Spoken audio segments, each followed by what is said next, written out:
నమస్తే, welcome to రచ్చ media. భారత పౌరులకు అత్యవసర సూచన చేసిన రాయబార కార్యాలయం వీలైనంత త్వరగా ఇరాన్ విడిచి రావాలని భారత ఎంబసీ సూచించింది. ఎంబసీ అధికారుల సూచనతో సురక్షిత మార్గాల ద్వారా రావాలని వెల్లడి చేశారు. భారత ఎంబసీని సంప్రదించకుండా సరిహద్దుల వైపు వెళ్లవద్దన్న అధికారులు ఎంబసీ హెల్ప్ లైన్ నంబర్లు, ఈమెయిల్ ఐడీని అందుబాటులో భారత్ ఉంచింది. భారత ఎంబసీ హెల్ప్ లైన్ నంబర్లు 989128109115, 989128109109, 989128109102, 989932179359. Embassy email cons2tehran@mea.gov.in ను సంప్రదించాలని ఎంబసీ అధికారులు సూచించారు.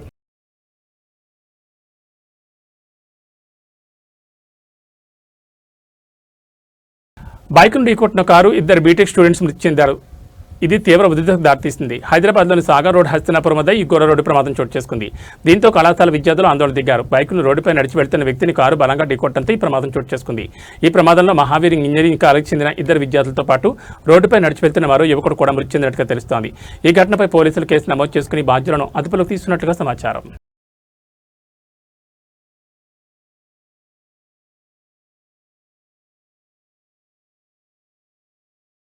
సంపన్న అభ్యర్థి లేమారోస్ తన ఆస్తి విలువ 1049 కోట్ల ఆస్తులు ప్రకటించడం తీవ్ర చర్చకు దారితీసింది. తమిళనాడులోని తిరుచి జిల్లా లాల్గుడి నియోజకవర్గం నుంచి అన్నాడీఎంకే అభ్యర్థిగా లేమారోస్ పోటీ చేస్తున్నారు. ఆమెకు 1049 కోట్ల ఆస్తులు ఉన్నాయని ప్రకటించారు. లాటరీ టికెట్ల విక్రయ సంస్థ అధినేత మార్టిన్ సతీమణి అయిన లేమారోస్ ఇటీవల అన్నాడీఎంకేలో చేరి బరిలోకి దిగారు. ఈ నామినేషన్తో పాటు సమర్పించిన అఫిడవిట్లో తన ఆస్తుల వివరాలను ఆమె వెల్లడించారు. తనకు 139.63 కోట్ల చరాస్తులు, 909.94 కోట్ల స్థిరాస్తులు, 8.57 కోట్ల అప్పులు ఉన్నాయని ఆమె తెలిపారు.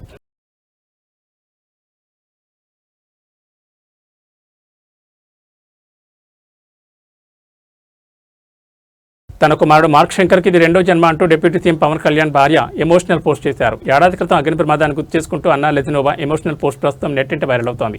ఈ రోజు తమ కుటుంబానికి ఎంతో ఎమోషనల్ డే అని పవన్ కళ్యాణ్ సతీమణి అన్నా లెజినోవా అన్నారు. తాము నమ్ముకున్న భగవంతుడే తమను కాపాడాడని ఆమె తన పోస్టులో వెల్లడించారు.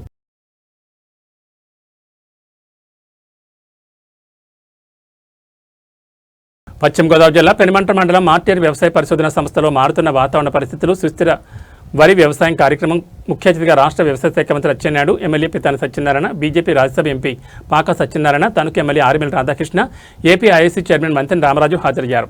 ఈ సందర్భంగా ముఖ్య అతిథిగా హాజరైన వ్యవసాయ శాఖ మంత్రి అచ్చెన్నాయుడు మాట్లాడుతూ వైసీపీ హయాంలో వ్యవసాయం నాశనమైందన్నారు. గత 5 ఏళ్లలో గోదావరి జిల్లాలో కాలువలో కనీసం మట్టి తీయలేదన్నారు. వైసీపీలో రైతులు చేసేదేమీ లేక క్రాప్ హాలిడే ప్రకటించారని గుర్తు చేశారు. జగన్ దుర్మార్గుడని 12 లక్షల కోట్లు అప్పు చేసిపోయాడన్నారు. దుర్మార్గుడు చేసిన అప్పులకు వడ్డీ కడుతున్నామన్నారు. కూటమి ప్రభుత్వంలో సంక్షేమం, అభివృద్ధి రెండు కళ్ళు మాదిరి పనిచేస్తున్నామని తెలిపారు. దాదాపు ఎన్నికల్లో ఇచ్చిన హామీలు నెరవేర్చామన్నారు. రానున్న రోజుల్లో వ్యవసాయ కాలువలను ప్రక్షాళన చేస్తామని, వైసీపీ హయాంలో జగన్ దుర్మార్గుడు పోలవరం ముంచేశాడన్నారు. 2027 నాటికి పోలవరం పూర్తి చేస్తామని, దిక్కుమాలిన పేపర్, దిక్కుమాలిన టీవీతో పచ్చబద్దాలు చెప్తున్నాడని తెలిపారు.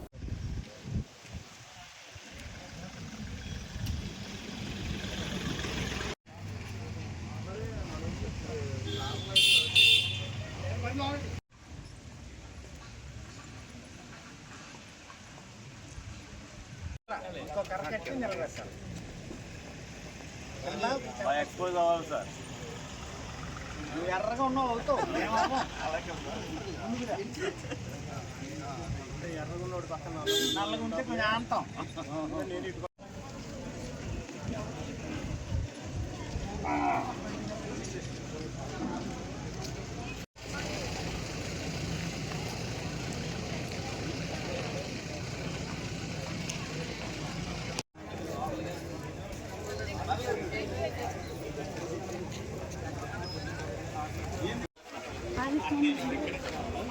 దగ్గరలోనే ప్లేస్ కావాలి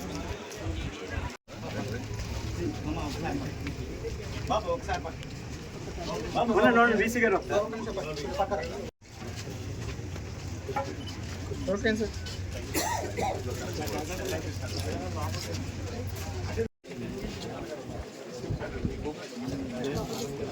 Gracias.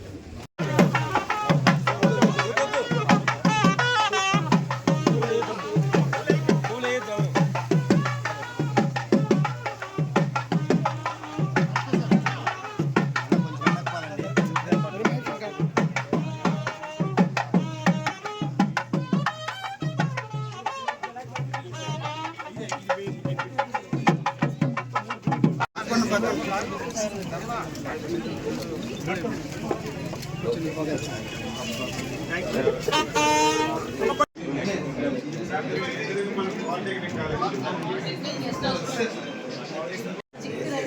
రైస్ ఎక్సోటిక్ అది ఇప్పుడు ఏదో తగ్గించాం చిట్టి ముత్యాలని అభివృద్ధి చేస్తాం, ఇంప్రూవ్ చేస్తాం సార్. అది పడిపోతుంది సార్. సార్ ఇది ఏంటంటే సార్ బీపీటీ ఏదైతే మనం సన్నబియ్యం కావాలంటున్నారో దాడవలో ఇంత సన్న రకాలు మనం తయారు చేయాలి సార్. ఇప్పుడు దాడవల్లో మనకు తయారయ్యే దాదాపు 50 లక్షల టన్నులు వడ్డుంది, ఇబ్బంది పడుతున్నాం సార్. అంటే దాడవ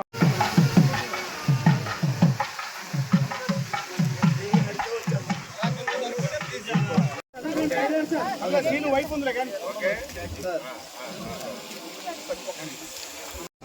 తీసుకొచ్చాం సార్. అక్కడ నేను ఆ 4 సంవత్సరాలకు ఉన్నప్పుడు తయారు చేశాను సార్. ఒకసారి సైడ్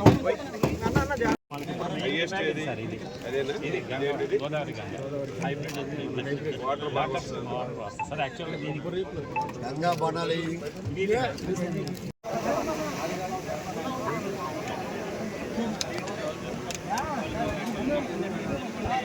అందుకే ఈ రాష్ట్రంలో వ్యవసాయం చేయాలన్న రైతు ఇంట్రెస్ట్ చూపడం లేదు. వ్యవసాయాన్ని చాలా సంవత్సరాలు 22 మాసాల ముందు ఈ రాష్ట్రంలో ఎన్డీఏ ప్రభుత్వం అధికారంలోకి వచ్చింది. ఆంధ్రప్రదేశ్ రాష్ట్రం అంటే అన్నపూర్ణ రాష్ట్రం. ఉమ్మడి ఆంధ్రప్రదేశ్లో కానీ విభజన ఆంధ్రప్రదేశ్లో కానీ దాదాపుగా తాడేపల్లి వైఎస్ఆర్సీపీ కేంద్ర కార్యాలయంలో పశ్చిమ గోదావరి జిల్లా తాడేపల్లిగూడెం నియోజకవర్గ వైఎస్ఆర్సీపీ కోఆర్డినేటర్ వడ్డీ రఘురామనాయుడు ఆధ్వర్యంలో నియోజకవర్గ నాయకులతో మాజీ ముఖ్యమంత్రి వైఎస్ఆర్సీపీ అధినేత జగన్మోహన్ రెడ్డి సమావేశమయ్యారు. తాడేపల్లిగూడెం అసెంబ్లీ నియోజకవర్గం నుంచి సుమారు 250 మంది వైఎస్ఆర్సీపీ స్థానిక సంస్థల మాజీ ప్రజాప్రతినిధులు, ముఖ్య నాయకులు, కార్యకర్తలతో సమావేశం జరిగింది. ఈ సందర్భంగా మాజీ ముఖ్యమంత్రి జగన్మోహన్ రెడ్డి మాట్లాడుతూ స్థానిక పరిస్థితులపై మాట్లాడారు. నాయకులు, కార్యకర్తలు నిత్యం ప్రజలకు అందుబాటులో ఉంటూ స్థానిక సమస్యలపై పోరాటం చేయాలన్నారు. అధికారంలో ఉన్నా లేకన్నా వైఎస్ఆర్ కాంగ్రెస్ పార్టీ ప్రజల కోసం అండగా ఉంటుందన్నారు. ప్రస్తుతం రాష్ట్రంలో కూటమి ప్రభుత్వం ఎలా ఉందో ప్రతి ఒక్కరికి తెలుసన్నారు. ఎన్నికల ముందు చంద్రబాబు సూపర్ 6 అంటూ మోసపూరిత హామీలు చేసి ఇంటింటికి వెళ్లి పవన్ కళ్యాణ్, చంద్రబాబు సంతకాలు చేసి మరీ బాండ్లు ఇచ్చారన్నారు. 2 ఏళ్ల పరిపాలన గడిచి 3 సార్లు బడ్జెట్ ప్రవేశపెట్టినా ఆ హామీలు అమలు చేసే పరిస్థితులు లేరన్నారు. ఇచ్చిన హామీలని పూర్తిగా మోసాలుగానే మిగిలిపోయాయన్నారు. మన హయాంలో మేనిఫెస్టో అన్నది ఒక భగవద్గీత, బైబిల్, ఖురాన్ లాగా భావించి 99% హామీలు నెరవేర్చి ప్రజలకు తలెత్తి చెప్పిన పార్టీ వైఎస్ఆర్ కాంగ్రెస్ పార్టీ అని గుర్తు చేశారు. మేనిఫెస్టోని చెత్తబొట్లో పడేసిన ఘనత ఈ కూటమి ప్రభుత్వందన్నారు. గ్రామీణ ఆర్థిక వ్యవస్థలన్నీ చిన్నాభిన్నమైన పరిస్థితి ఈ ప్రభుత్వ హయాంలో నెలకొందన్నారు. విద్య, వైద్యం, వ్యవసాయం, సుపరిపాలన, లా అండ్ ఆర్డర్, సంక్షేమం, అభివృద్ధి అన్నీ కూడా తిరోగమనంలోనే కనిపిస్తున్నాయన్నారు. ప్రభుత్వ భూములను పప్పు బెల్లం మాదిరిగా అమ్మేస్తున్నారన్నారు. ఏడాదిన్నర ప్రజల మధ్యలోనే ఉంటామన్నారు. ఎటువంటి ఇబ్బందులు కలిగినా నియోజకవర్గం ఇన్ఛార్జ్ వడ్డీ రఘురాం ద్వారా అందుబాటులో ఉంటామన్నారు. ఈ కార్యక్రమంలో నియోజకవర్గ వైసీపీ నాయకులు, ముఖ్య కార్యకర్తలు పాల్గొన్నారు.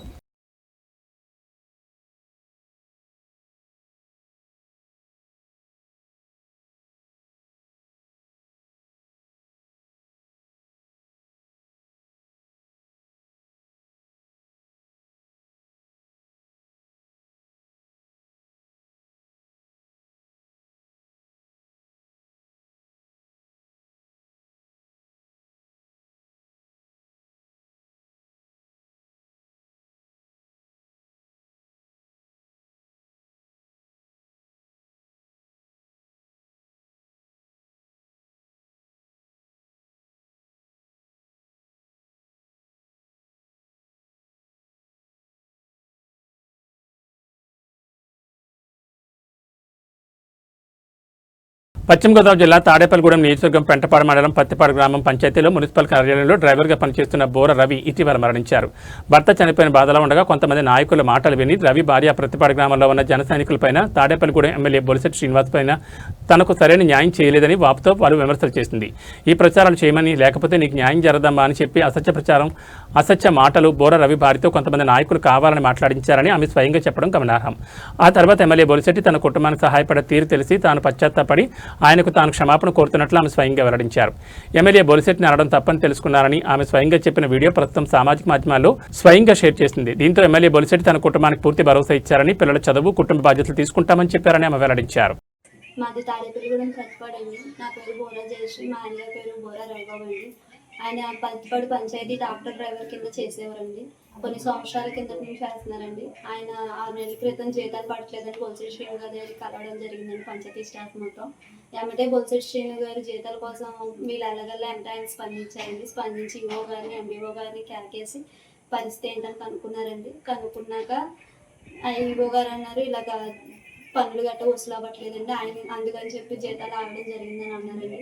బొత్స శ్రీనివారు ఏమంటే పనులకి దీనికి సంబంధం లేదు, జీతాలు వేయాల్సిందని చెప్పి ఖచ్చితంగా పట్టుపట్టారండి. పట్టుపట్టాక ఈయన 5వ తారీఖు మాకు జీతాలు పడ్డాయండి. పడ్డాక ఇక్కడ కొంతమంది రాజకీయ నాయకుల వల్ల, ప్రతిపక్ష రాజకీయ నాయకుల వల్ల మా ఆయన గారు కొన్నాళ్ళ నుంచి కొంత ఇబ్బంది పడుతూ ఉన్నారండి. 6వ తారీఖు హార్ట్ స్ట్రోక్ వచ్చి చనిపోయారు. నేను అది బొత్స శ్రీను గారి దగ్గరికి అని చెప్పి కలుస్తాగని చెప్పి వెళ్దాం అనుకుని వెళ్తున్నప్పుడు ఇక్కడ ఉన్న కొంతమంది నాయకులు నీకు న్యాయం జరగదు, నీకేమీ ఇది అవ్వదు అని చెప్పి అని అన్నారండి. అనేటప్పటికి నేను ఆయన దగ్గరికి వెళ్ళి మాట్లాడేటప్పటికి అలా మాట్లాడేసి వచ్చిందండి. ఆయనతోటి మాట్లాడాక ఆయన మంచితనం గురించి అందరూ చెప్పాక ఆయన మాకు ఇచ్చిన భరోసా, మా ఆయన గారి బదులు నాకు పంచాయతీలో ఉద్యోగం ఇస్తాను, నా బిడ్డలకి నాకు న్యాయం చేస్తాను, మా పిల్లల్ని నన్ను చూసుకుంటానని ఆయన భరోసా ఇచ్చారండి. ఆయన మంచితనానికి నేను ఎంతో రుణపడి ఉంటాను. నేను తెలియకుండా మాట్లాడిన దానికి బొత్స శ్రీనివాస్ గారిని క్షమించమని కోరుకుంటున్నాను. పశ్చిమ గోదావరి జిల్లా తాడేపల్లిగూడెం నియోజకవర్గం పెంటపాడులో దారుణం చోటు చేసుకుంది. పెంటపాడు తన ఇంటి వద్ద తన భార్యపై అసభ్యంగా ప్రవర్తించారని, లైంగిక దాడికి సైతం ప్రయత్నించారని శ్రీనివాస్ అనే వ్యక్తి రచ్చా మీడియాకు తెలిపారు. మొన్న ఆదివారం ఉదయం జరిగిన ఈ ఘటనపై పెంటపాడు పోలీస్ స్టేషన్కి వెళ్లి తన కుటుంబంతో సహా వెళ్లి ఫిర్యాదు చేశామని, అయితే ఈ విషయంపై పెంటపాడు పోలీసులు సరిగా పట్టించుకోకపోవడంతో తాను వారిని ప్రశ్నించానని, అలా ప్రశ్నించేందుకు తనపై పెంటపాడు ఎస్ఐ గోపపై పలుమార్లు బలంగా కొట్టారని బాధితుడు శ్రీనివాస్ వాపోయాడు. తక్షణమే తన భార్యపై లైంగిక దాడికి యత్నించిన ఇద్దరు వ్యక్తులపైన, తనపై దాడికి పాల్పడిన ఎస్ఐ పైన పోలీసులు ఉన్నతాధికారులు చర్యలు తీసుకోవాలని బాధితుడు శ్రీనివాస్ కోరుతున్నాడు. అయితే ఈ కేసు విషయం తెలుసుకున్న తాడేపల్లిగూడెం రూరల్ సీఐ తక్షణమే స్పందించి నిందితులపై ఎఫ్ఐఆర్ నమోదు చేసి వారిని రిమాండ్కి తరలించినట్టుగా తెలిసింది. బాధితుడు శ్రీనివాస్ అయితే మనతో ఉన్నారు. అసలు ఆ శ్రీనివాస్ని అడిగి అసలు ఏం జరిగిందనేది తెలుసుకునే ప్రయత్నం చేద్దాం. ఆ రోజు మీ భార్యపై జరిగిన అన్యాయానికి మీరు పోలీస్ స్టేషన్ వెళ్ళిన తర్వాత పోలీస్ స్టేషన్లో ఏం జరిగింది? పోలీస్ స్టేషన్కి వెళ్ళానండి.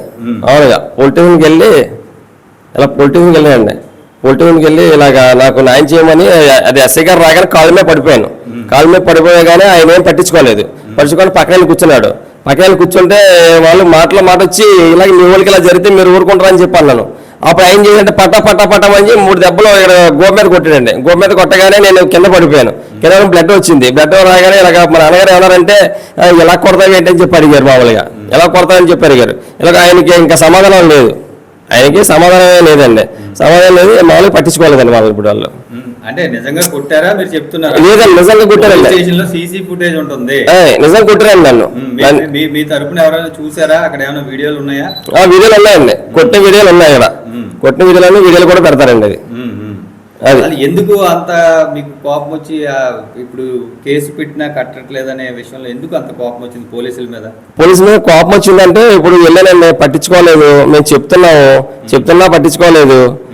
పట్టించుకోపోయేటప్పటికి నేను అన్ని చెప్పాను. అప్పటికి చూస్తానమ్మా అని చెప్పి అంటున్నారు, కానీ అలా కూర్చోమన్నారు, కానీ మనకి ఇంకేమీ చెప్పట్లేదు. ఎవరు కొట్టింది మిమ్మల్ని? ఎస్ఐ అక్కడ ఉన్న కానిస్టేబుల్స్ ఎవరండి? ఎస్ఐ గారు కొట్టారు నన్ను. ఎస్ఐ గారు పెంటపాడు ఎస్ఐ గారు కొట్టారు నన్ను అండి. పెంటపాడు ఎస్ఐ గారు కొట్టారు నన్ను. ఎంతమందితో వెళ్ళారు అక్కడికి కేసు పెట్టడానికి? మా నాన్నగారు, నేను, మా ఆవిడ తర్వాత పెద్ద మనుషులు వెళ్ళామండి మేము. ఉంటామండి. ఒక 10 మంది ఉంటామండి. కేసు పెట్టడానికి వెళ్ళాం. ఇంకా రెస్పాండ్ లేదండి వాళ్ళు. ఈ రోజు ఏమైనా వెళ్ళారా మళ్ళీ పోలీస్? ఈ రోజు కూడా పోలీస్ స్టేషన్కి వెళ్ళామండి. వెళ్తే ఇప్పుడు కేసు రాయించుకున్నారు. మా చేత కేసు రాయించుకున్నారు. మరి వాళ్ళు చేస్తారో, మరి మాకు న్యాయం చేస్తారో చేయరో కూడా తెలియదు. మీకు ఏ విధంగా న్యాయం కావాలంటారు? ఇప్పుడు నన్ను ఆయన కొట్టాడండి. నాకు న్యాయం జరగాలి, నాకు న్యాయం చేయాలి. ఇప్పుడు మామూలుగా అడుగుతాకి వెళ్తే కొట్టేస్తారండి. అడుగుతాకి వెళ్తే న్యాయం చేస్తారంటారా, కానీ కొట్టేస్తారా? అలాగే ఏంటంటే ఇప్పుడు జరిగిందండి. కేసు ఎవరి మీద పెట్టారు మీరు? కేసు గుండుగోలు నాగేంద్ర తర్వాత సాయి కుమార్ అనే వ్యక్తి మీద మనం కేసు పెట్టామని. మనం వాళ్ళ మీద కేసు నమోదు చేయాలి. పోలీసుల మీద కూడా ఎస్ఐ గారి మీద చర్యలు తీసుకోవాలి. వాళ్ళ మీద కేసు నమోదు చేయాలి.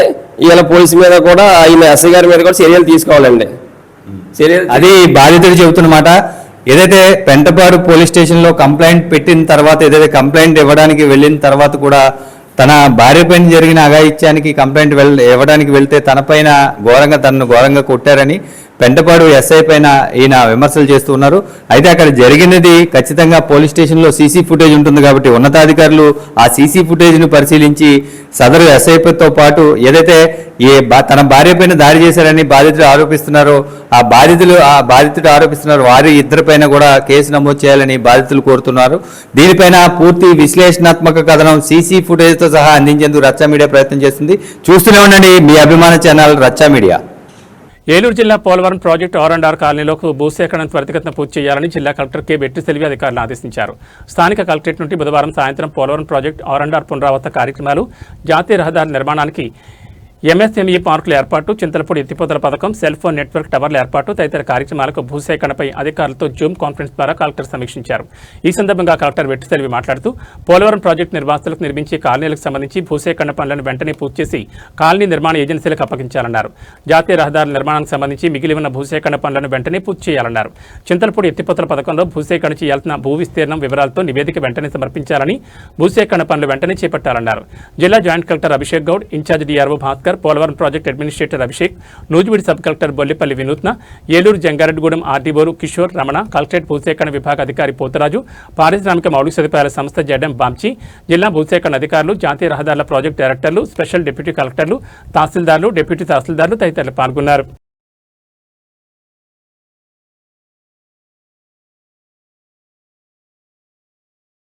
విశాఖపట్నంలో కార్మిక శాఖ మంత్రి వాసంశెట్టి సుభాష్ భవన మరియు ఇతర నిర్మాణ కార్మికుల సంక్షేమ బోర్డు చైర్మన్ వలవల మల్లికార్జున ఆధ్వర్యంలో కన్స్ట్రక్షన్ జరుగుతున్న కట్టడాలను పరిశీలించి కార్మికులకు కనీస భద్రత, సేఫ్టీ మెజర్మెంట్స్ మరియు వేతనాలు అందుతున్నాయో లేదో తెలుసుకున్నారు.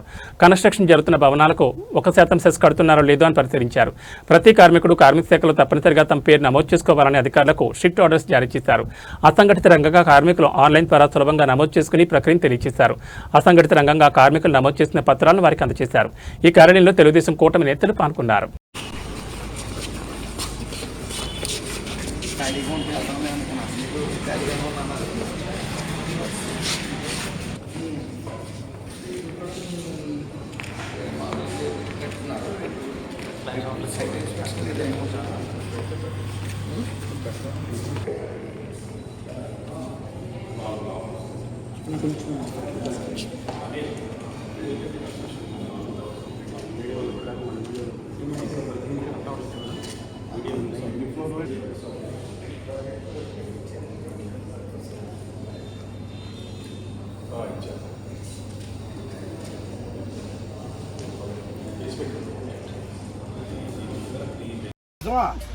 వాళ్ళు అసలు ఏమి తెలియదు అంటాడు.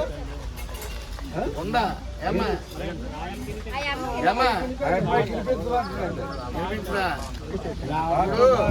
ఈ కార్డు ఉందనుకో మీకు కొన్ని సంక్షేమ పథకాలు వస్తాయి. అర్థమైందా? మీ పిల్లకి పెళ్ళి అయిందనుకో ఇలాంటి కార్డు ఆధారం ఉందా, ఇది చేయించుకోవాలి మీరు అందరూ. పథకాలు వస్తాయి కదా, మీకు చెకప్ వస్తుంది. మీరు ఎక్కడున్నా సరే మీకు ఆరోగ్యరీత్యా మొత్తం అన్ని స్కానింగ్ల దగ్గర నుంచి అన్నీ చేస్తారు, బ్లడ్ టెస్ట్లు అన్నీ. అదే కాకుండా మీ ఇంట్లో పెళ్ళి అయితే, మీ ఆడపిల్లకి కానీ పెళ్ళి అయితే సంక్షేమ పథకం డబ్బులు ఇస్తారు 30,000. బయట చెకప్లు అన్నీ చేయాలంటే 5,000 అవుతుంది మీకు. అది ఫ్రీగా చేస్తారు ఈ కార్డు ఉంటుంది. అది 35 సంవత్సరాల నుంచి 45 సంవత్సరాల దాకా. అది రేపు పొద్దున్న భవిష్యత్తులో మీకు ఆరోగ్యరీత్యా కూడా ESI హాస్పిటల్కి వెళ్ళే అవకాశాలు దీని ద్వారా వస్తుంది. మీ కుటుంబాలు అంటే మీ తల్లి, తండ్రి, మీ భార్య, బిడ్డలు, అత్త, మామ అందరికీ ఈ అవకాశాలు వస్తాయి.